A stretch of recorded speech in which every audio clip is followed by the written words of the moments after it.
हमारे चावल मीठे बहुत अच्छे तरीके से बॉयल हो रहे हैं। यहाँ पर मैंने चावल अच्छे तरीके से उबाल लिए हैं। एक कन्नी इसमें मैंने रखी है ताकि चावलों में अच्छे तरीके से पक जाए। 1 कप जितनी चीनी ली है। यहाँ पर मैंने जो है यहाँ पर किशमिश ली है, इसको मैंने अच्छे तरीके से वॉश कर लिया। आप कुछ और शामिल करना चाहें कर सकते हैं, काजू बादाम वगैरह भी। तो चलिए यहाँ बनाते हैं। 1 चम्मच ऑयल में मैंने यहाँ पर इलायची अच्छे तरीके से पका ली हैं। अब हमने लेयरिंग करनी है चीनी और चावल की। यहाँ पर मैंने चीनी शामिल की, अब चावल शामिल करूँगी। चावल इतने ज़्यादा नहीं हैं तो बस मैं 2 लेयर ही बनाऊँगी। दाखें शामिल की हैं। अब मैं यहाँ पर चीनी की लेयर शामिल करूँगी। हल्का सा चम्मच लाएंगे, इस तरह से अब पकने देंगे। 10 मिनट तक अब दम पे रखेंगे।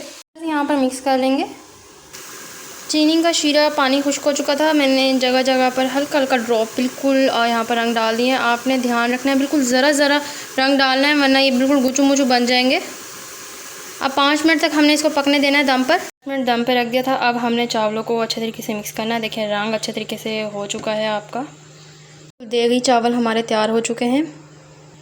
चावल आप देख सकते हैं बिल्कुल अकेला अकेला बना है और नीचे भी माशाल्लाह से कोई चावल का दाना ज़रा नहीं लगा। तो आपने जो है इसी तरह से बनाना है।